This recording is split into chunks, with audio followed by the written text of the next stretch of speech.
Today, Facebook had the largest one-day drop in Wall Street history, losing around $120 billion of its company value. It was an epic plunge. Those videos were actually from 2016, and this is what happened the following 3 years. But yes, it seems like it's happening again. Meta shares falling today to their lowest level since March of 2020. That was the spookiest thing about it. Its stock has dropped more than 20%. Meta stock has dropped 66% this year and is lower than it was in 2016. But the important question is, will history repeat itself again? Or is this the end of Meta or Facebook as we know it? The truth is, people love stories, especially stories about the failures of other rich and famous people. Hello to all my Elon Musk haters. And the Meta Doomsday story is entertaining.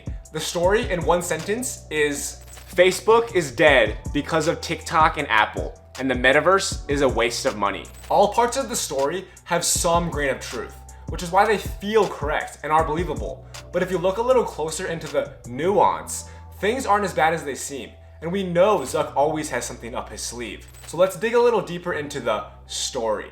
First, Facebook is dead. Calling Facebook the next MySpace is a catchy headline and a nice story, but the problem is, it's just not true. There's no fancy analysis or nuance needed here. Here are the numbers. Meta has nearly 3 billion daily active users today across Facebook, Instagram, and WhatsApp, an increase of 50 million from last year. Facebook alone has 2 billion daily active users, up 16 million from last year. Most of that growth is from outside the US, but the US markets have stayed flat, which means users aren't leaving and usage isn't declining. When Facebook replaced MySpace, you saw it in the numbers noticeably. It went from 115 million to 1. Hi mom. Clearly, people still like Facebook, but the Doomsday story will argue that it's only a matter of time before TikTok does to Facebook what Facebook did to MySpace, which is basically the second part of the Meta Doomsday story. TikTok is dominating. There are 24 hours in a day, and let's say you usually spend 2 hours on Instagram. But if now you want to watch Charli D'Amelio twerk for work on TikTok, then those 2 hours of Instagram are gonna have to be replaced by TikTok, right? Wrong.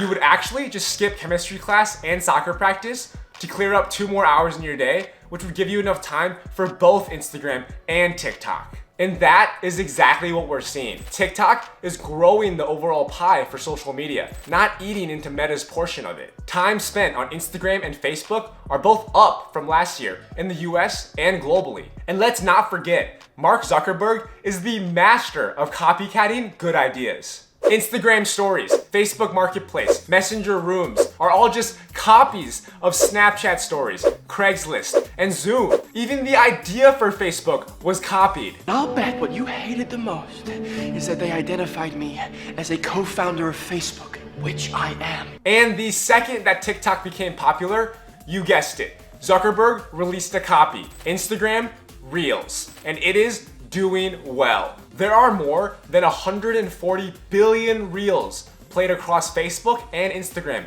daily, which is up 50% from just 6 months ago. On the other hand, TikTok's growth is starting to plateau. Instagram Reels generates about 3 billion in annual revenue for Meta. In comparison, TikTok made 4 billion in revenue in 2021. And remember, Instagram stories didn't bring down Snapchat. It just stopped the bleeding. And that's exactly what Reels is doing.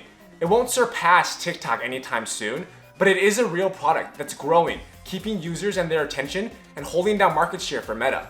The third part of the story is that Apple has killed Meta. You've seen this before, right? That request is part of Apple's App Tracking Transparency Policy, or ATT for short, which basically requires all apps to ask for your permission to track your data outside of their own app. I pretty much always click Don't Allow, which creates a lot of problems for Facebook and Instagram. Because if I see an ad for, say, a pair of Air Jordans on Instagram, I have to leave Instagram and go to another app or website to make the purchase. Since Facebook and Instagram can't track data across apps anymore, it doesn't know whether I bought the shoes or not.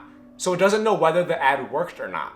So with ATT, digital ads in general are less predictable and less dependable. Meta's stock dropped 25% the day after Zuck said that Apple's new ATT policy would reduce Meta's revenue by $10 billion each year. It's a big deal, but not the end of the world for two reasons.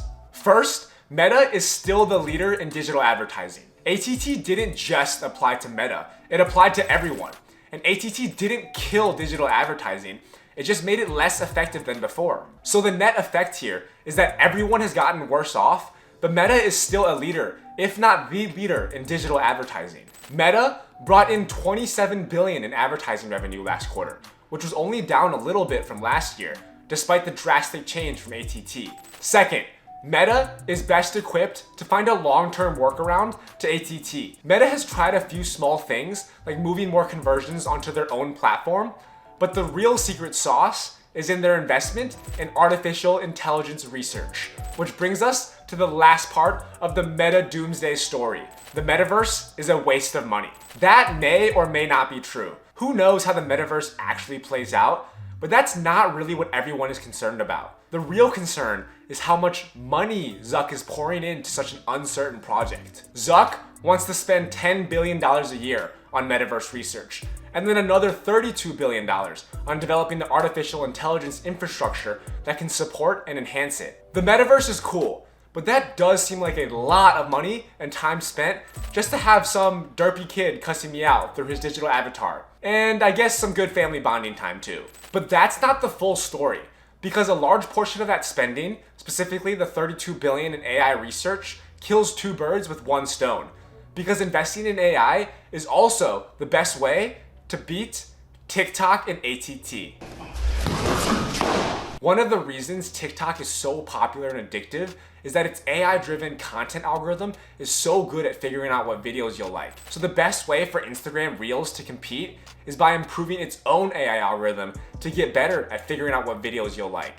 So investing in AI research and infrastructure is key to stemming the growth and threat of TikTok. Unless ATT gets changed, Meta will never know with 100% certainty whether an ad converted or not. But using AI, it can use the data it does have access to figure out a probability or likelihood that an ad converted, which is better than just saying, I have no idea. All of this requires a lot of investment, because before ATT and TikTok, Meta didn't really need an AI algorithm. You were just shown content from whoever you followed. So now they need to replace all the hardware in their data centers with new chips and machines that are built for AI computation, which is going to be expensive. But that's why Meta is best positioned to come out on top, because its competitors like Twitter and Snap don't have the cash or budget to make this large of an investment. Google is probably the only exception, and their spending is projected to rise too. The good news though is that these are one-time investments, and once they're made, the cost to maintain them is small. So all this money being spent is not just on the hopes that people might come around to what may just be a glorified Wii 2.0, but money is being invested to strengthen the existing core business. Money that few of its competitors have these days. Don't get me wrong, I have no idea what will happen, but the Meta Doomsday story that Facebook is dead because of TikTok and Apple, and that the metaverse is a waste of money, isn't the full story, and may only be catching headlines because it's true on the surface,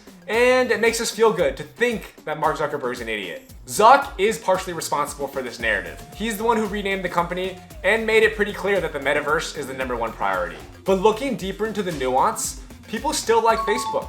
Reels can compete with TikTok. Meta can work around ATT. Oh, and Meta stock is fine. Meta is fine, but Google search might not be. I spent an entire day in this video to figure out why.